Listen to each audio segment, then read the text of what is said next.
Taqdirning o'yinlari shunchalar shafqatsiz bo'lishi mumkinligini tushimda ham ko'rmagandim. Men bugun oq libosdaman. Yonimda men sevgan inson Sardor turibdi. Lekin eshik qo'ng'irog'i chalinganda yuragim to'xtab qolayozdi. Ostonada turgan inson nafaqat mening qaynotam, balki bir paytlar mening yotog'imni, mening sirlarimni bo'lishgan sobiq jazmanim Asad aka edi. Uning ko'zlaridagi g'azab va alamni ko'rib, bugun hammasi tugaydi deb o'yladim. Qanday qilib men jazmanimning o'g'liga turmushga chiqdim? Bu gunohmi yoki taqdirning kechikkan tuhfasi? Hozir sizga hammasini yashirmay aytib beraman. Mening ismim Laylo. Bu hikoyani aytib berish men uchun o'lim bilan barobar. Lekin ichimda saqlash undan ham og'irroq. Odamlar meni muhokama qilishar, toshbo'ron qilishar. Buzuq, nomussiz deyishar. Lekin men shunchaki baxtini adashib qidirgan ayolman. Hammasi 3 yil oldin boshlandi.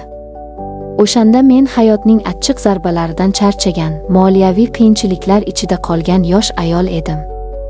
Asad aka, u paytda u men uchun najot farishtasidek ko'ringandi. Yoshi 50lardan oshgan, badavlat, savlatli erkak. U menga yordam berdi. Uyni ta'mirlab berdi, kiyim-kechak, pul.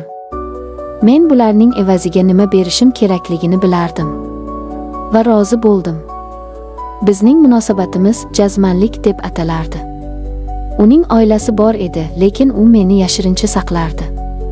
Uning hashamatli uyida, shaharning chekkasidagi dala hovlisida uchrashardik. U menga mehribon edi, yo'q demasdi. Lekin bu uydagi har bir buyum, har bir devor menga begona edi. U meni quchoqlaganda men o'zimni buyumdek his qilardim. Uning ko'zlarida ehtiros bor edi, lekin ruh yo'q edi. Men tilla qafasda edim. Qornim to'q, ustim but, lekin qalbim huvillab yotardi. Asad aka ko'pincha ish bilan chet elga ketardi. O'shanda men haftalab o'sha katta uyda yolg'iz qolardim. Derazadan boqib, nahotki hayotim shunday o'tib ketsa deb yig'lardim. Taqdirning burilishi esa kutilmaganda sodir bo'ldi. Bir kuni Asad aka safarda ekanligida dala hovliga kimdir keldi. Men xizmatchi yoki haydovchi deb o'yladim. Eshikni ochdim va joyimda qotib qoldim. Qarshimda baland bo'yli, qosh ko'zlari qop-qora, Asad akaga quyib qo'ygandek o'xshaydigan, lekin ancha yosh va nigohida qandaydir toza ma'sumlik bor yigit turardi. Bu Sardor edi. Asad akaning o'g'li. Assalomu alaykum, dedi u biroz hayron bo'lib. Dadam shu yerdalarmi deb kelgandim. Men nima deyishni bilmasdim. O'zimni kim deb tanishtiray? Otasining o'ynashiman deymanmi? Dadangiz safardalar, dedim zo'rg'a. U menga tikildi. Uning nigohida nafrat yoki jirkanish yo'q edi. Aksincha, qiziqish va qandaydir hamdardlik bor edi. U vaziyatni tushundi, lekin indamadi. Tushunarli, dedi u va ketmoqchi bo'ldi. Lekin yomg'ir quyib yubordi. Men uni kiring deb taklif qilishga majbur bo'ldim. O'sha kuni biz ilk bor gaplashdik. U otasidan butunlay boshqacha edi. U jiddiy, hayotga teran nazar tashlaydigan, kitoblar o'qiydigan yigit ekan. Biz choy ichdik. Suhbatimiz qovushdi. Men o'zimni ilk bor kimdir tinglayotganini his qildim.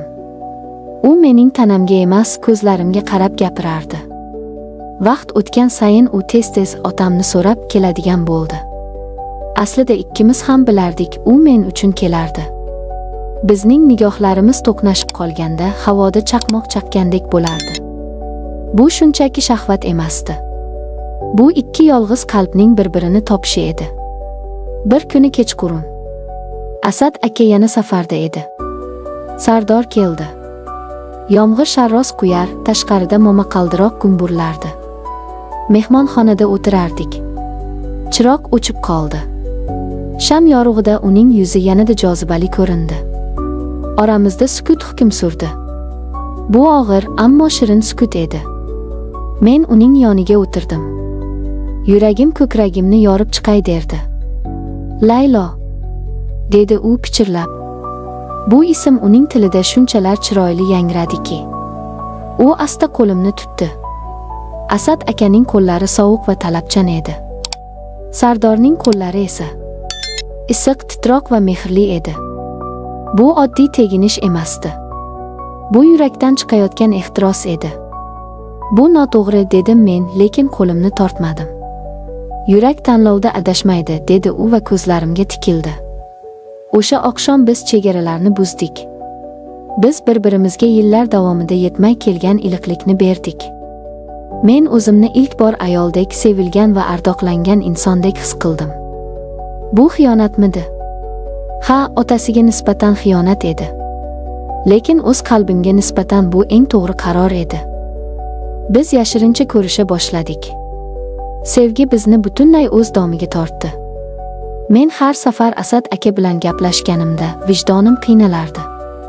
Lekin Sardorni ko'rishim bilan hammasi unutilardi. Oxiri men qaror qildim. Bunday davom etib bo'lmaydi.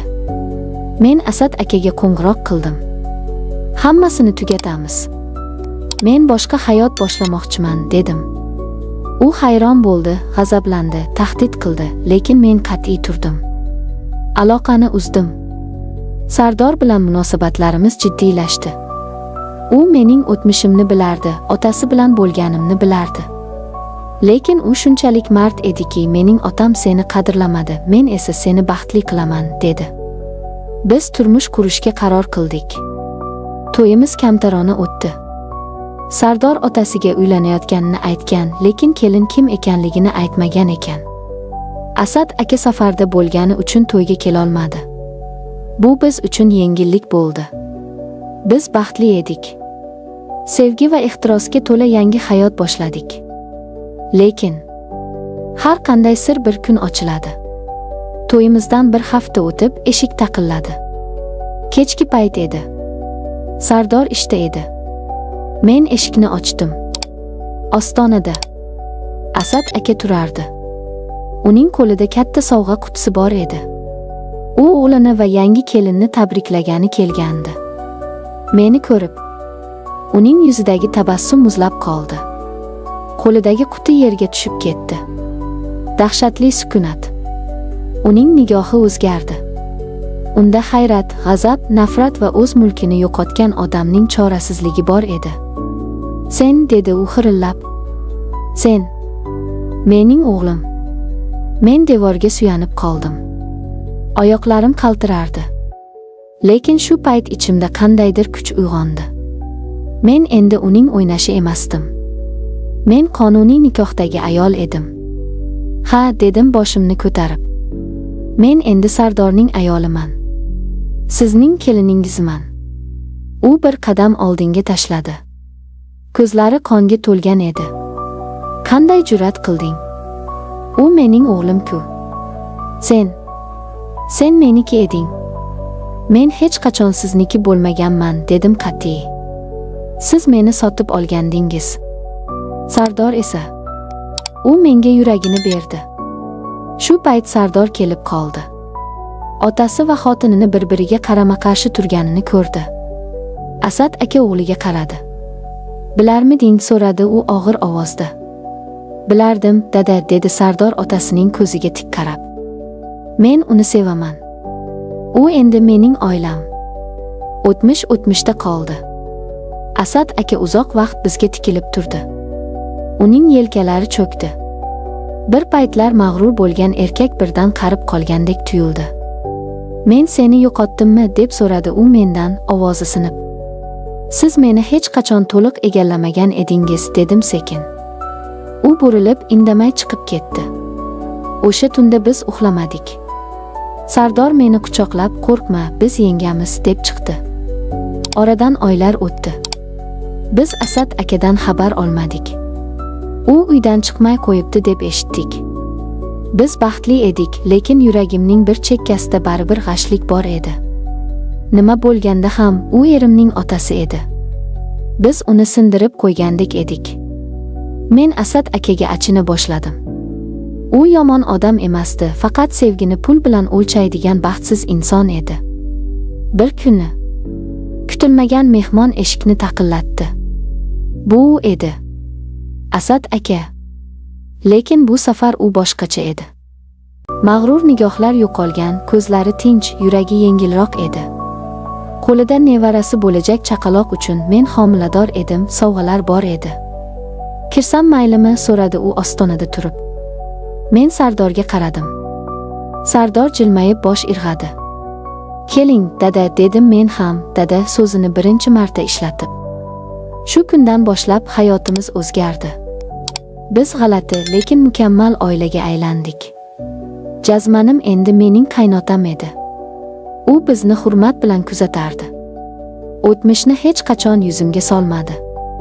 Ko'zlarida endi shahvat emas, balki o'g'lining baxtini ko'rgan otaning minnatdorchiligi bor edi. Men unga choy damlab berardim, xizmatini qilardim. Faqat bu safar majburiyatdan emas, hurmatdan. Erim ishdan kelganda biz uchalamiz bir dasturxon atrofida o'tirardik.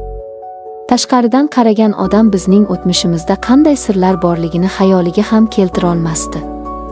Vaqt o'tib farzandli bo'ldik. Asad aka nevarasini bag'riga bosib ko'ziga yosh oldi. Bu mening 2 bor sevgimning mevasidir, deb pichirladi u. Bu gapning ma'nosini faqat men tushundim va unga jilmayib qo'ydim. U endi avvalgidek emas edi. Hayot unga sabrni, ko'ngil kengligini va chinakam kechirimni o'rgatdi. U o'z xatosini tushundi, sevgini sotib olib bo'lmasligini, uni faqat qozonish mumkinligini angladi. Biz birga yig'ladik, birga quvondik. Azizlarim, bu hikoya sizga g'alati tuyulishi mumkin. Qanday qilib deyishingiz mumkin. Lekin hayot kitoblardagidek emas. U murakkab. Ba'zan baxtga erishish uchun eng noto'g'ri yo'llardan yurishga to'g'ri keladi. Muhimi xatoni anglash va tuzatish. Muhimi kechira olish. Men Jazmanimning o'g'liga turmushga chiqdim va bundan bir daqiqa ham afsuslanmayman. Chunki aynan shu yo'l meni haqiqiy ayollik baxtiga olib keldi. Agar hikoyam sizni hayratda qoldirgan bo'lsa, hayotning bu sinovlariga o'z fikringiz bo'lsa, izohlarda yozib qoldiring. Men har biringizni o'qiyman. Kanalimizga obuna bo'ling. Hikoyachi momda hali aytilmagan sirlar ko'p. O'zingizni va sevgilingizni asrang. Xayr.